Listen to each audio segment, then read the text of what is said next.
இலங்கை கடற்படையினரால் கைது செய்யப்பட்டுள்ள 34 இந்திய மீனவர்களை மீட்க நடவடிக்கை எடுக்க கோரி மத்திய அரசுக்கு முதல்வர் ஸ்டாலின் கடிதம் எழுதியுள்ளார். வெளியுறவுத்துறை அமைச்சர் ஜெய்சங்கருக்கு எழுதியுள்ள கடிதத்தில் இலங்கை கடற்படையின் தொடர் நடவடிக்கைகளால் இந்திய கடலோர மீனவ சமூகத்தினரிடையே அச்ச உணர்வு ஏற்பட்டுள்ளதாக வேதனை தெரிவித்துள்ளார். இந்திய மீனவர்கள் கைது செய்யப்படுவதை தடுக்க உறுதியான தூதரக நடவடிக்கைகளை எடுப்பது அவசியம் என குறிப்பிட்டுள்ள முதல்வர் ஸ்டாலின் 34 மீனவர்களை விடுவிக்கவும் அவர்களது படகுகளை மீட்டுக் கொண்டு வரவும் தேவையான அவசர நடவடிக்கைகளை எடுக்குமாறு ஜெய்சங்கருக்கு வேண்டுகோள் விடுத்துள்ளார்.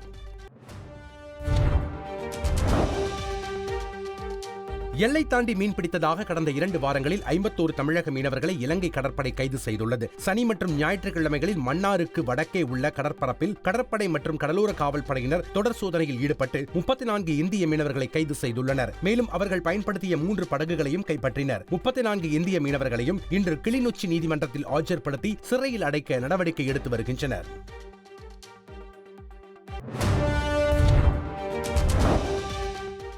நாட்டின் 76வது குடியரசு தினம் கோலாகலமாக கொண்டாடப்பட்ட நிலையில் முக்கிய விருந்தினர்களுக்கு குடியரசுத் தலைவர் திரௌபதி முர்மு தேநீர் விருந்தளித்தார். குடியரசுத் தலைவர் மாளிகையில் நடைபெற்ற நிகழ்ச்சியில் குடியரசு துணைத் தலைவர் ஜெக்தீப் தன்கர், இந்தோனேஷிய அதிபர் சுபியாண்டோ, பிரதமர் மோடி, மத்திய அமைச்சர்கள் மற்றும் பல்வேறு நாடுகளின் தூதர்கள் கலந்து கொண்டனர்.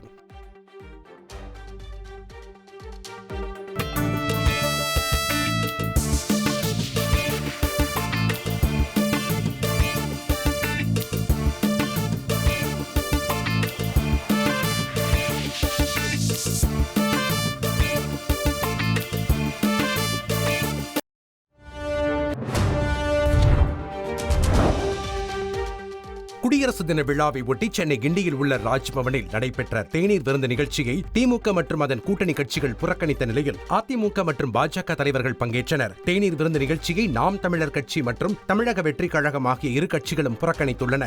அதிமுக பாஜக கூட்டணி முறிவுக்கு பிறகு இரு கட்சிகளின் தலைவர்களும் நேரில் சந்தித்த போது பரஸ்பரம் வணக்கம் செலுத்திக் கொண்டனர்.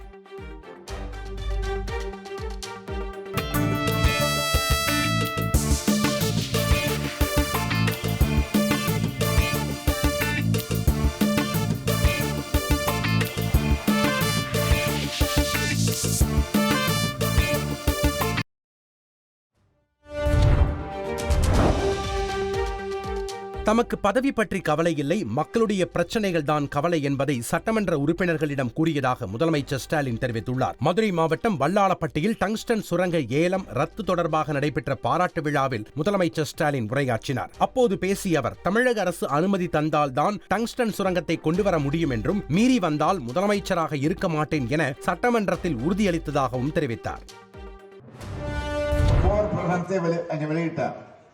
நான் இருக்கிற வரையில நிச்சயம் டங்ஸ்டன் அந்த கனிம வள சுரங்கம் வருவதற்கான வாய்ப்பே இல்லை. நாம் அனுமதி தந்தாதான் அதை உள்ள கொண்டு வர முடியும். அதையே மீறி வந்தால் நிச்சயமாக நான் முதலமைச்சராக இருக்க மாட்டேன் என்று அழுத்த திருத்தமாக சட்டமன்றத்தில் பதிவு செஞ்சிருக்கிறார். அது பற்றி கவலை இல்லை, பதவி பற்றி எனக்கு கவலை இல்லை, மக்களை பற்றி தான் கவலை, மக்களுடைய பிரச்சனை தான் கவலை என்பதை தெளிவாக எடுத்து சொன்னேன்.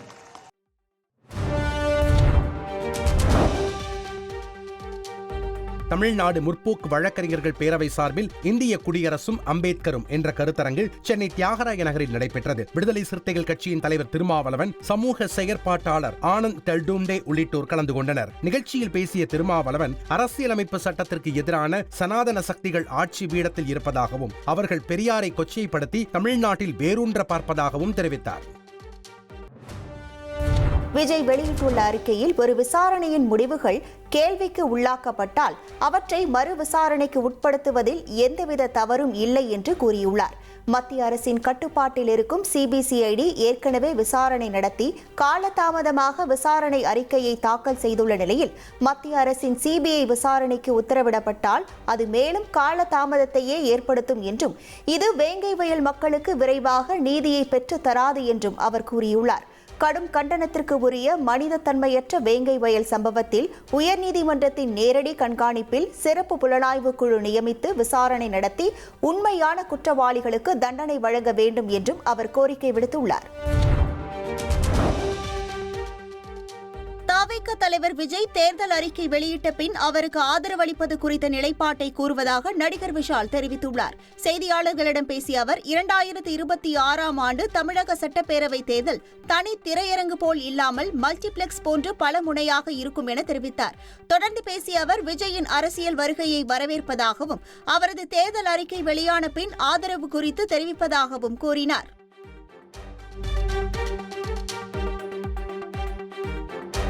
விஜய் அவர்கள் மேனிஃபெஸ்டோன்னு ஒன்று இருக்குல்ல, அந்த மேனிஃபெஸ்டோ வந்ததுக்கப்புறம் மக்களுக்கு என்ன செய்ய போகிறாருன்னு அவர் ஒரு விண்ணப்பம் என்னென்னா, அடிப்படை வசதிகள் தயவு செஞ்சு 70 வருஷத்துக்கு மேலே நம்ம சுதந்திரம் வாங்கியிருக்கோம், இன்னும் தண்ணி வசதிகள் இல்லாமல் பழைய நிறைய கிராமத்துலலாம் இன்னும் தண்ணி வசதி இல்லாமல் அவஸ்தைப்படுறாங்க.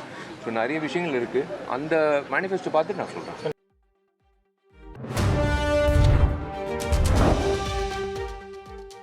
ஜாக்டோ ஜியோ உயர்மட்ட நிர்வாகிகளின் ஆலோசனைக் கூட்டம் சென்னை திருவல்லிக்கேணியில் உள்ள அரசு ஊழியர் சங்க அலுவலகத்தில் இன்று பிற்பகல் 3 மணி அளவில் நடைபெற உள்ளது. பழைய ஓய்வூதிய திட்டம் உள்ளிட்ட பல்வேறு வாக்குறுதிகளை திமுக அரசு நிறைவேற்றவில்லை என ஜாக்டோ ஜியோ நிர்வாகிகள் ஏற்கனவே அதிருப்தி தெரிவித்துள்ளனர். இந்நிலையில் தமிழக அரசுக்கு காலக்கெடு விதித்து தீர்மானம் நிறைவேற்றப்படுவதோடு கோரிக்கைகள் நிறைவேறாவிட்டால் தொடர் போராட்டங்கள் குறித்து முடிவுகள் எடுக்கப்படும் என்றும் தகவல் வெளியாகியுள்ளன.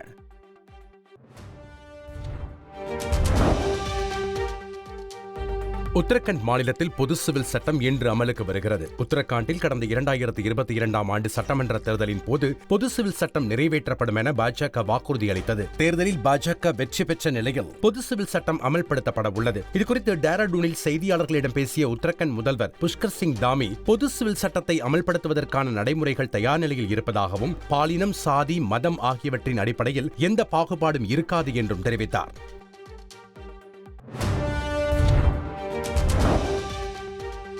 உத்தரப்பிரதேச மாநிலம் பிரயாக்ராஜில் நடைபெறும் மகா கும்பமேளாவில் பிரம்மாண்ட ட்ரோன் ஷோ நடைபெற்றது. இதில் ட்ரோன்கள் வானில் வட்டமடித்தபடி சங்கு, கடவுள்களின் உருவங்கள் காட்சிப்படுத்தப்பட்டது. ட்ரோன் நிகழ்ச்சியானது கும்பமேளாவின் ஆன்மீக மற்றும் கலாச்சார முக்கியத்துவத்தை திறம்பட வெளிப்படுத்தியது. இதனை கும்பமேளாவிற்கு சென்றிருந்த பக்தர்கள் பலரும் கண்டு ரசித்தனர்.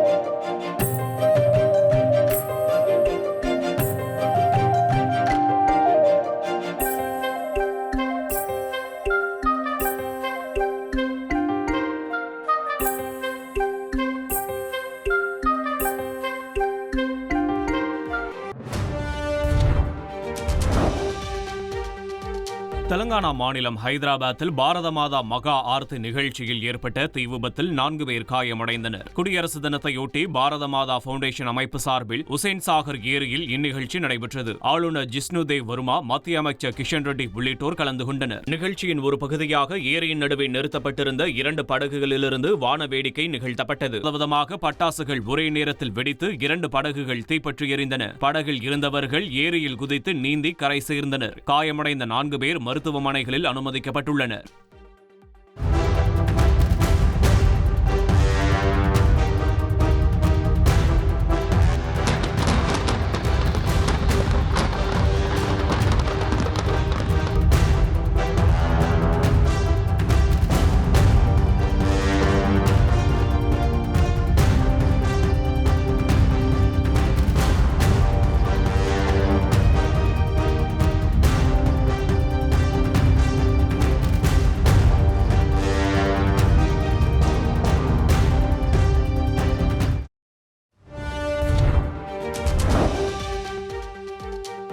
கொலம்பியாவுக்கு எதிராக வரி விதிப்பு உட்பட பல்வேறு நடவடிக்கைகளை அமெரிக்க அதிபர் டிரம்ப் எடுத்துள்ளார். அமெரிக்காவிலிருந்து அகதிகளுடன் அனுப்பி வைக்கப்பட்ட 2 விமானங்களை தரையிறங்க கொலம்பியா அனுமதி மறுத்துள்ளது. இதற்கு பழிவாங்கும் வகையில் கொலம்பியாவிலிருந்து இறக்குமதி செய்யப்படும் பொருட்களுக்கான கட்டணத்தை 25% உயர்த்துவதாக அறிவித்துள்ளார். இந்த இறக்குமதி வரி அடுத்த வாரத்தில் 50% உயர்த்தவும் உத்தரவிட்டுள்ளார். மேலும் கொலம்பியா அரசு அதிகாரிகள் அவர்களை சார்ந்தோருக்கான விசாக்களை திரும்ப பெறுவதோடு அமெரிக்காவுக்குள் பயணிக்கவும் தடை விதிப்பதாக டிரம்ப் அறிவித்துள்ளார்.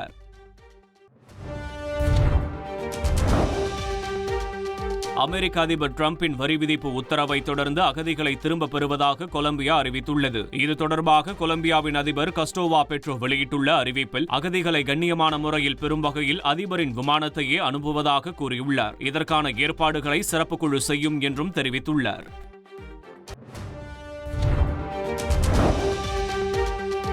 ஸ்பெயினின் ஹெர்மேனியா புயலின் காரணமாக பலத்த மழை பெய்தது. இந்நிலையில் பில்பாவ் விமான நிலையத்தில் விமானங்கள் தரையிறங்கிய போது பலத்த காற்று வீசியது. அந்த காட்சிகள் தற்போது வெளியாகி உள்ளன.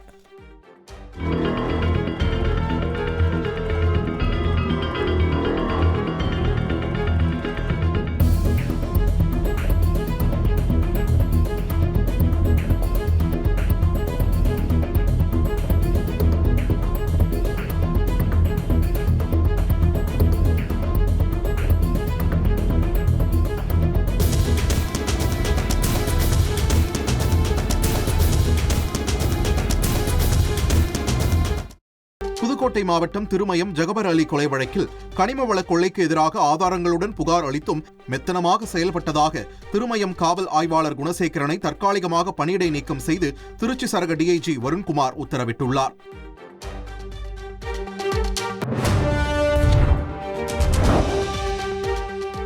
ஜகபர் அலி கொலை வழக்கில் புதுக்கோட்டை மாவட்டம் திருமயத்தில் உள்ள ஜகபர் அலி வீட்டில் சிபிசிஐடி போலீசாரின் விசாரணை நிறைவு பெற்றது. கனிம வள கொள்ளையை தடுக்க போராடிய ஜகபர் அலி கொலை செய்யப்பட்ட வழக்கில் குவாரி உரிமையாளர் உட்பட 5 பேர் கைது செய்யப்பட்டனர். இவ்வழக்கில் மெத்தனமாக செயல்பட்டதாக திருமயம் காவல் ஆய்வாளர் குணசேகரன் பணியிடை நீக்கம் செய்யப்பட்டுள்ளார். இந்த சூழலில் பெங்களூரில் உள்ள அவரது வீட்டில் சுமார் 1 மணி நேரம் டிஎஸ்பி ஜென்னிஸ் இளங்கோ உள்ளிட்ட சிபிசிஐடி போலீசார் ஆய்வு மேற்கொண்டனர்.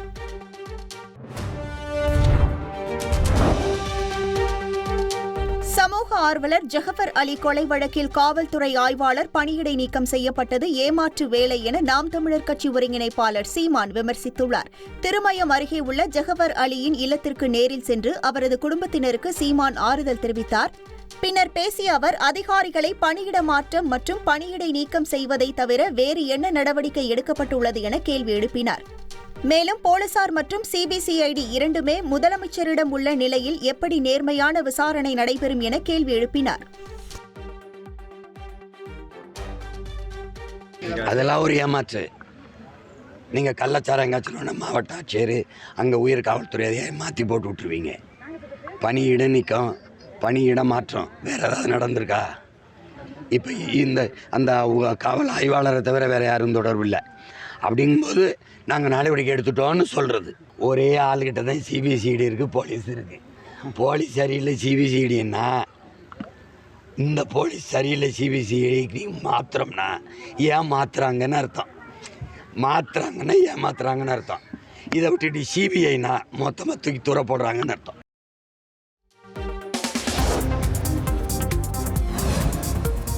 சென்னை சென்ட்ரல் ரயில் நிலையத்தில் காணாமல் போன சிறுவனை 14 நாட்கள் கழித்து ஆந்திராவில் தனிப்படை போலீசார் மீட்டுள்ளனர். அசாம் மாநிலத்தைச் சேர்ந்த சஷிதா பேகம் என்பவர் கடந்த 12ஆம் தேதி பிழைப்பு தேடி சென்னை வந்தபோது அவரது 6 வயது மகனான சஹிப் உத்தீன் காணாமல் போயுள்ளார். இதுகுறித்து புகார் அடிப்படையில் 100க்கும் மேற்பட்ட சிசிடிவி காட்சிகளை ஆய்வு செய்த தனிப்படை போலீசார் ஆந்திர மாநிலம் நசரத்பேட்டை ரயில் நிலையம் அருகே சிறுவன் இருப்பதை கண்டுபிடித்து மீட்டனர். மேலும் பிச்சை எடுக்கும் கும்பலைச் சேர்ந்த 3 ஆந்திர பெண்களை கைது செய்துள்ளனர். தலைமறைவாக உள்ள மேலும் சில பெண்களையும் தேடி வருகின்றனர்.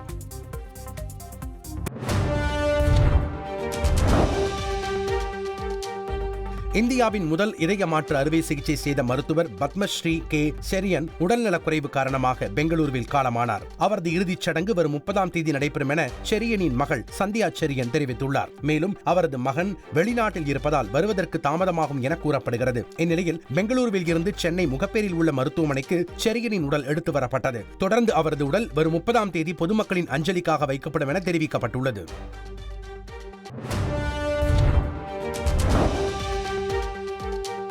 கொச்சியிலிருந்து சென்னை வந்த விமானத்தில் 2 பயணிகளுக்கு இடையே தகராறு ஏற்பட்டு வெடிகுண்டு வைத்திருப்பதாக மிரட்டியதால் பரபரப்பு ஏற்பட்டது. விமானத்தில் வந்த அமெரிக்க பயணிக்கும் கேரள பயணிக்கும் இடையே தகராறு ஏற்பட்டு தாக்கிக் கொண்டபோது வெடிகுண்டு வைத்திருப்பதாக கூறி இருவரும் ரகளையில் ஈடுபட்டதால் சக பயணிகள் அதிர்ச்சியடைந்தனர். இதையடுத்து விமானம் ஓடுபாதை அருகே தனி நடைமேடையில் தரையிறக்கப்பட்டு மத்திய தொழிலக பாதுகாப்பு படையினர் மோப்பனாய் உதவியுடன் சோதனை செய்தனர். விமானத்தில் வெடிகுண்டு இல்லை என தெரியவந்ததை அடுத்து கேரள பயணி ஜான் டேவிஸை போலீசார் கைது செய்தனர்.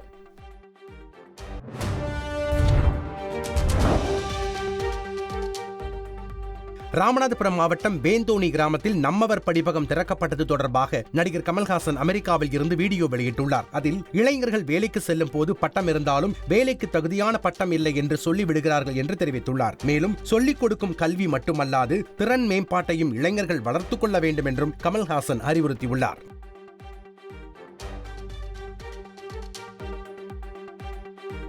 பேர் இன்றைக்கும் வந்து வீட்டை விற்று சொத்தை விற்று வயலை விற்று மாட்டை விற்று படிக்க வர்றாங்க, படிச்சுன்றாங்க.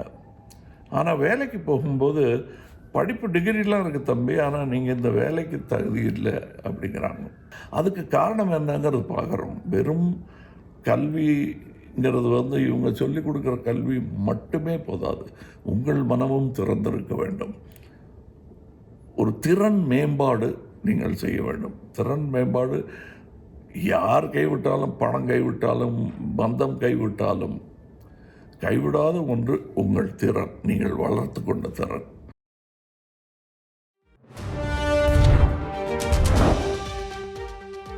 விருதுநகர் மாவட்டம் வத்திராயிருப்பு அருகே புகழ்பெற்ற நல்லத்தங்கால் கோவில் உண்டியலில் இருந்த பணத்தை திருடியவர்கள் அம்மன் சிலையை உடைத்துவிட்டு சென்றது பரபரப்பை ஏற்படுத்தியுள்ளது. இந்த கோவிலில் உண்டியல் பணத்தை திருடிய மர்ம நபர்கள் நல்லத்தங்கால் அம்மன் சிலையின் தலைப்பகுதியை துண்டாக்கியதோடு கோவிலையே சூறையாடி சென்றனர். இது சிலை கடத்தல் கும்பலின் கைவரிசையா அல்லது கொள்ளையர்களின் கைவரிசையா என பல்வேறு கோணங்களில் போலீசார் விசாரணை மேற்கொண்டுள்ளனர்.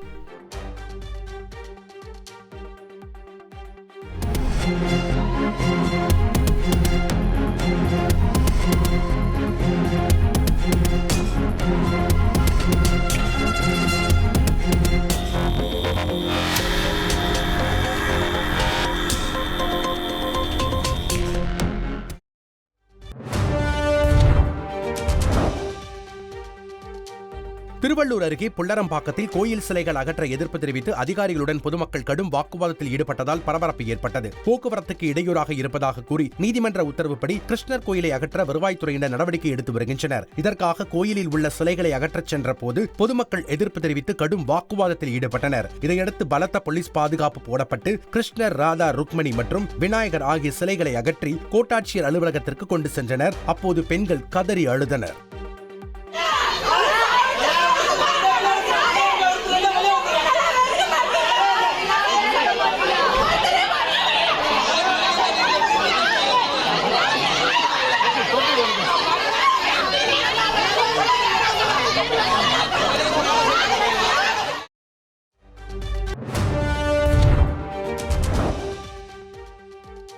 திருச்செந்தூர் கடற்கரையில் மேலும் 3 சிற்பங்கள் கரை ஒதுங்கியுள்ளன. கடல் அரிப்பு காரணமாகவும் கடல் சீற்றத்தின் காரணமாகவும் திருச்செந்தூர் கடலுக்குள் இருந்து ஏராளமான பழங்கால சிற்பங்களும் கல்வெட்டுகளும் வெளியே வந்த வண்ணம் உள்ளன. கடந்த ஒரு மாதத்தில் 20க்கும் மேற்பட்ட சிலைகளும் 4 கல்வெட்டுகளும் வெளியே வந்துள்ளன. இந்நிலையில் தலை மற்றும் கைகள் சேதமடைந்த நிலையில் 2 சிலைகளும் ஒரு நாகர் சிலையும் கரை ஒதுங்கியுள்ளது. கரையோரம் வைக்கப்பட்ட 3 சிலைகளையும் கடலில் நீராடிய பக்தர்கள் பக்தியுடன் வணங்கிச் சென்றனர்.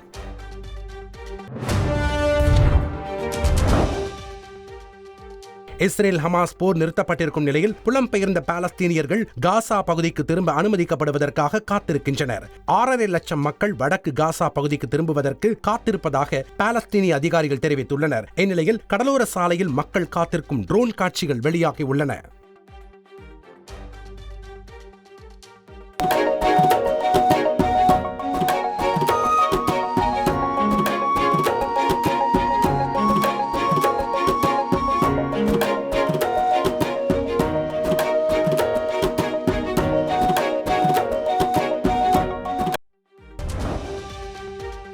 திருச்சியில் விவசாய விளைபொருட்களுக்கு குறைந்தபட்ச ஆதரவு விலை வழங்க கோரியும் மத்திய அரசை கண்டித்தும் விவசாயிகள் டிராக்டர் பேரணி நடத்தினர். தேசிய தென்னிந்திய நதிகள் இணைப்பு விவசாயிகள் சங்க தலைவர் ஐயாக்கண்ணு தலைமையில் 200க்கும் மேற்பட்ட விவசாயிகள் பேரணியில் பங்கேற்றனர். நம்பர் 1 டோல்கேட் பகுதியில் போலீசார் தடுத்து நிறுத்திய நிலையில் விவசாயிகள் சாலை மறியலில் ஈடுபட்டதால் பரபரப்பு ஏற்பட்டது.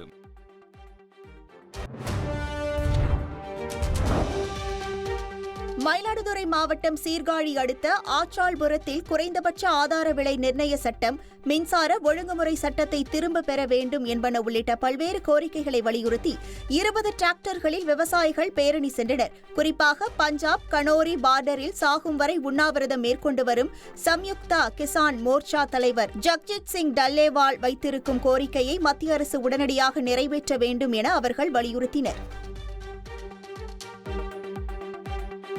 அழைத்து பேசி போராட்டம் நடத்தும் விவசாயிகளை அழைத்து பேசி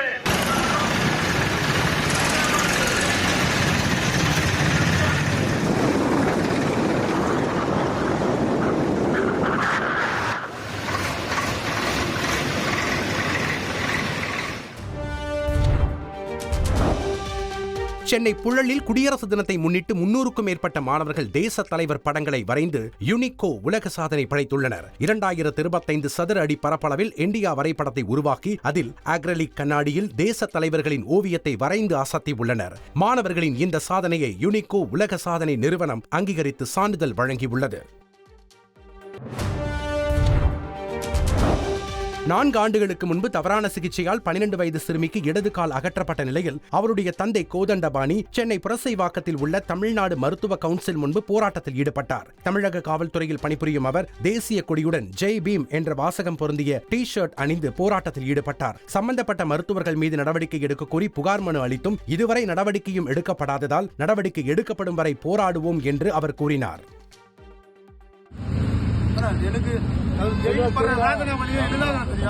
அனுபவம் இருந்தா தெரியும். இன்னைக்கு நான் பண்ணி கொடுத்துறேன்னா அதே மாதிரி தான் நீங்க சொல்றாங்க. என்ன இதே தலைமை செயலகத்தில் போய் நின்று கூட பண்ணி பார்த்துட்டேன். அப்ப அரசாங்கம் என்ன சார் போச்சு? குழந்தை பத்தி ஏன் பேச மாட்டாங்க? அப்ப இவங்க தப்பு பண்ணிக்கிறது தெரிஞ்சல சார்.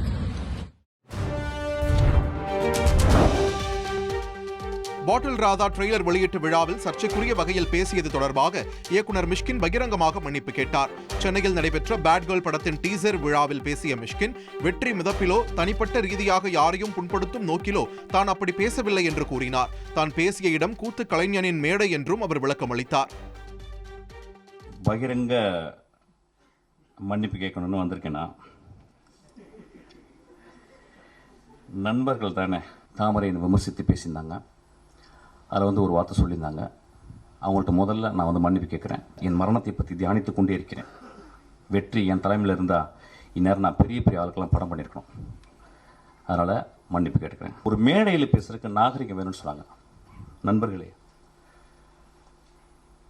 ஒரு மேடையில் அது என்ன மேடைன்னு எனக்கு தெரியல. ஒரு அரசியல் மேடை அல்லது இது கூத்து செய்யும் கலைஞர்களுடைய மேடை. இது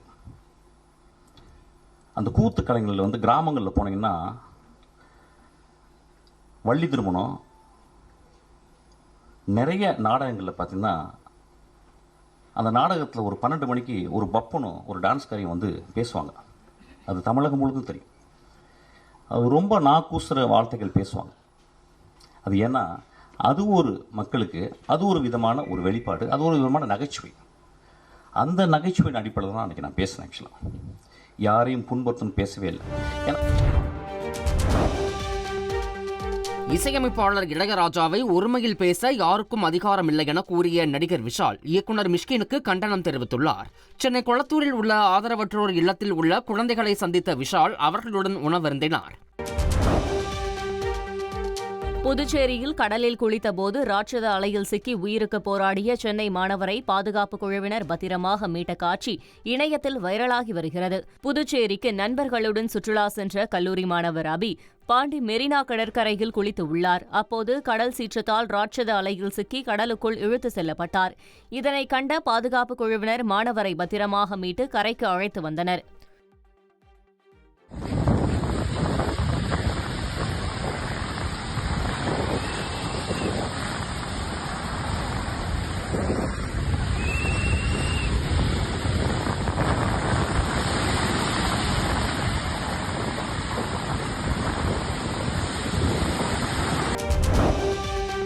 பஞ்சாப் மாநிலம் அட்டாரி வாகா எல்லையில் தேசிய கொடியை இறக்கும் நிகழ்ச்சி கோலாகலமாக நடைபெற்றது. எல்லையில் இந்திய ராணுவ வீரர்கள் மற்றும் பாகிஸ்தான் வீரர்கள் மிடுக்குடன் நடைபோட்டு பாரம்பரிய முறைப்படி தேசிய கொடியை இறக்கினர். இதனை ஏராளமான பொதுமக்கள் கண்டுகளித்தனர்.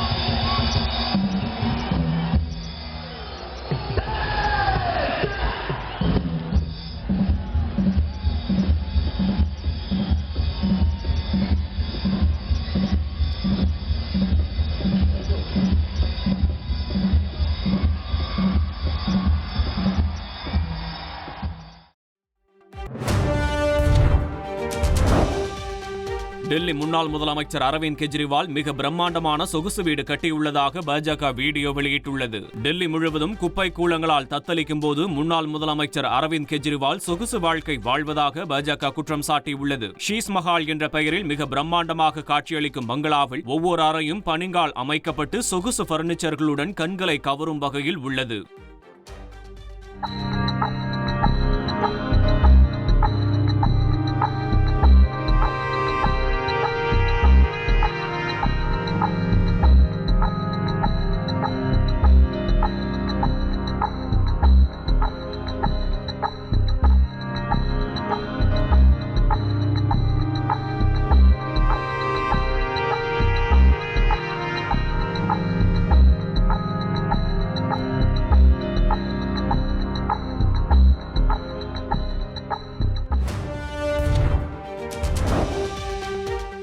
கெஜ்ரிவால் சொகுசு வீடு கட்டியுள்ள நிலையில் டெல்லியில் பல பகுதிகள் குப்பைகளாக இருப்பதாக ஆம் ஆத்மி எம்பி சுவாதி மலிவால் குற்றம் சாட்டியுள்ளார். எக்ஸ் தள பக்கத்தில் கெஜ்ரிவாலின் வீட்டையும் டெல்லியின் மறுபக்கத்தையும் வீடியோவாக இணைத்து பகிர்ந்துள்ளார். குப்பை மேடாகவும் சாக்கடை தேங்கிய குண்டும் குழியுமான சாலையும் இருப்பதாக அந்த பகுதிக்கு சென்று டெல்லியின் அவல நிலையை சுவாதி மலிவால் காட்சிப்படுத்தியுள்ளார்.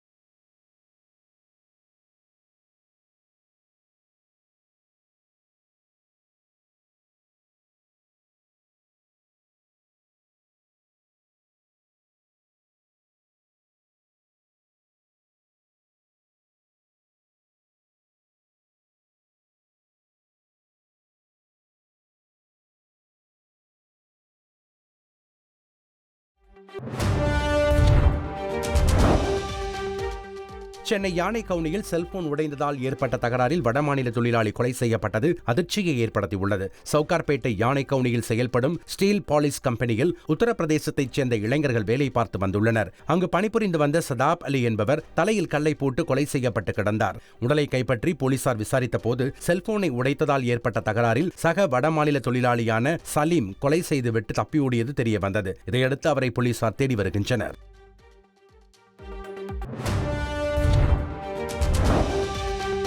தூத்துக்குடி மாவட்டம் கயத்தார் அருகே தாழ்வாக சென்ற உயரழுத்த மின்கம்பி உரசியதில் கூலி தொழிலாளி நிகழ்விடத்திலேயே பலியானார். வாகைக்குளம் பகுதியில் சாலையில் இருந்த மின்கம்பத்தில் இருந்த மின்கம்பி தரையில் தாழ்வாக தொங்கிய நிலையில் இருந்துள்ளது. இதுகுறித்து பல முறை புகார் அளித்தும் நடவடிக்கை எடுக்கப்படாததாக கூறப்படுகிறது. இந்நிலையில் அதிகாலையில் அந்த வழியாக நடந்து சென்ற முருகன் எதிர்பாராத விதமாக மின்கம்பி உரசியதில் நிகழ்விடத்திலேயே உயிரிழந்தார். இதனையடுத்து முருகன் குடும்பத்தினருக்கு தமிழக அரசு உரிய இழப்பீடு வழங்க வேண்டும் என அப்பகுதி மக்கள் கோரியுள்ளனர்.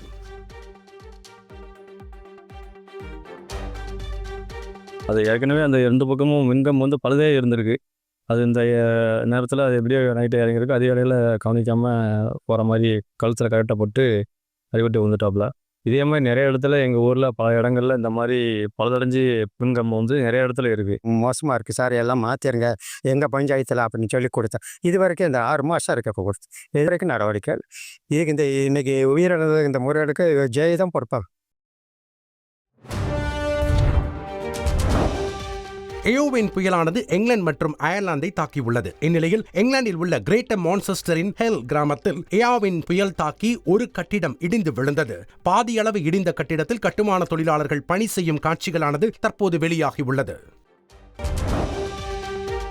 குவைத்தில் புகையின் காரணமாக மூச்சு திணறல் ஏற்பட்டு உயிரிழந்த கடலூரைச் சேர்ந்த இருவரின் குடும்பத்தினருக்கு ஆறுதல் தெரிவித்துள்ள முதலமைச்சர் ஸ்டாலின் தலா 5 லட்சம் ரூபாய் நிதியுதவி வழங்க உத்தரவிட்டுள்ளார். இது தொடர்பாக வெளியிட்டுள்ள அறிக்கையில், இத்தகைய துயரகரமான செய்தியை கேட்டு மிகுந்த அதிர்ச்சியும் வேதனையும் அடைந்தேன். உயிரிழந்த இருவரின் குடும்பத்தினருக்கும் அவர்களது உறவினர்களுக்கும் எனது ஆழ்ந்த இரங்கலையும் ஆறுதலையும் தெரிவித்துக் கொள்கிறேன் என கூறப்பட்டுள்ளது.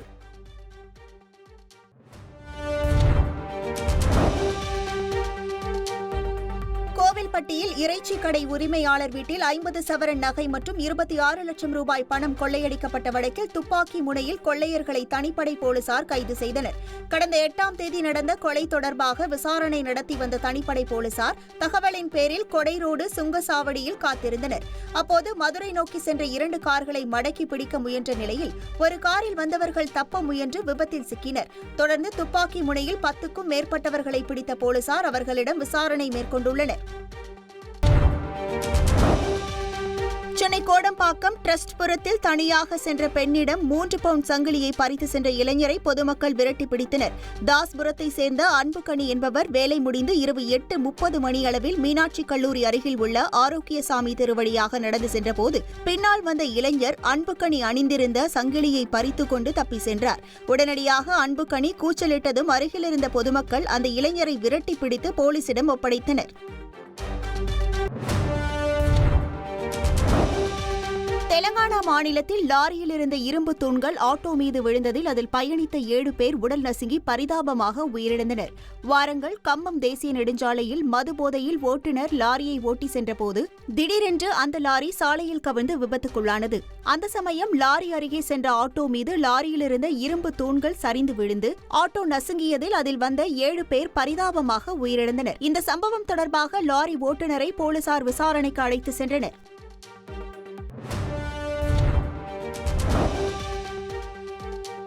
திருவண்ணாமலை மாவட்டத்தில் மண் சரிவு சம்பவத்தில் பாதிக்கப்பட்டவர்கள் அமைச்சர் ஏவ வேலுவிடம் வீடு கோரி கண்ணீர் மல்க கோரிக்கை விடுத்தனர். கடந்த டிசம்பர் மாதம் வஉசி நகர் பகுதியில் நிகழ்ந்த மண் சரிவு சம்பவத்தில் ராஜ்குமார், அவரது மனைவி, மகன், மகள் உள்ளிட்ட 7 நபர்கள் மண்ணில் புதைந்து உயிரிழந்தனர். மண் சரிவு ஏற்பட்ட இடத்தில் அச்சுறுத்தலாக உள்ள 40 டன் பாறையை அகற்றும் பணிகள் நடைபெறும் நிலையில் அமைச்சர் ஏவ வேலு நேரில் ஆய்வு செய்தார். அப்போது ராஜ்குமாரின் தாயார் செல்வி, புஷ்பா என்ற மகளை பறிகொடுத்த தாயார் உள்ளிட்டோர் குடியிருப்புகள் தரப்படவில்லை என முறையிட்டனர். எனக்கு வீடு வேணும் சார். மெயின் என் புள்ள சம்பாதிச்சு கோயில், என் புள்ள சம்பாதிச்சு நெகிழ் எனக்கு கொஞ்சம் கொடுத்தா போதும் சார். எனக்கு வேற எதுவும் இல்லை சார். என் புள்ள ஒன்ன பத்தி என் பொண்ணு கூட தான் ஒண்டின்னு இருக்கேன்.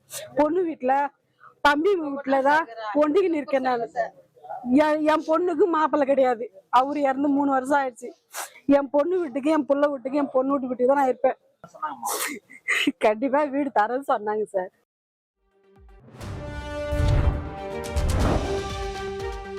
கோவை கொடிசியா தொழிற்கூட கண்காட்சி வளாகம் செல்லும் வழியில் உள்ள திறந்தவெளி மைதானத்தில் தேசிய அளவிலான பைக் ரேஸ் போட்டி நடைபெற்றது.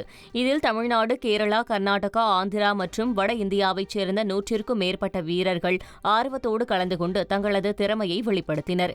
இந்த பந்தயத்தை இருசக்கர வாகன பிரியர்கள் உற்சாகத்துடன் கண்டு ரசித்தனர்.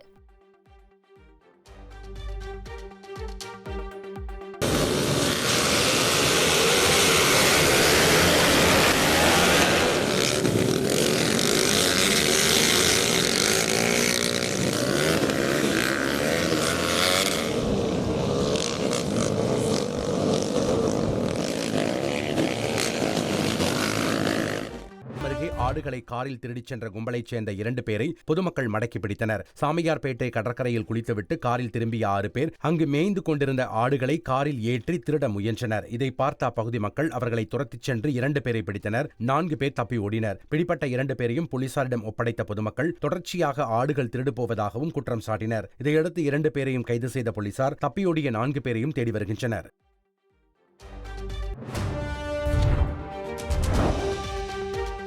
தருமபுரி மாவட்டம் அரூரில் மதுபோதையில் மாமியார் மற்றும் மருமகனை போதை ஆசாமி ஒருவர் கத்தியால் குத்திய சம்பவம் பரபரப்பை ஏற்படுத்தியுள்ளது. பழனி அம்மாள் என்ற பெண்ணின் வீட்டின் அருகே சலவை தொழிலாளியான சகாயநாதன் என்பவர் மதுபோதையில் தகாத வார்த்தையால் திட்டியதாக கூறப்படுகிறது. இது தொடர்பாக பழனியம்மாள் கேட்டபோது சகாயநாதன் அவரை கத்தியால் குத்தியுள்ளார். பழனியம்மாளை காப்பாற்ற முயன்ற மருமகன் ஜெயக்குமாரையும் சகாயநாதன் விட்டு வைக்கவில்லை. இதில் படுகாயமடைந்த பழனியம்மாள் மற்றும் ஜெயக்குமார் மருத்துவமனையில் சேர்க்கப்பட்ட நிலையில் சகாயநாதனை போலீசார் கைது செய்தனர்.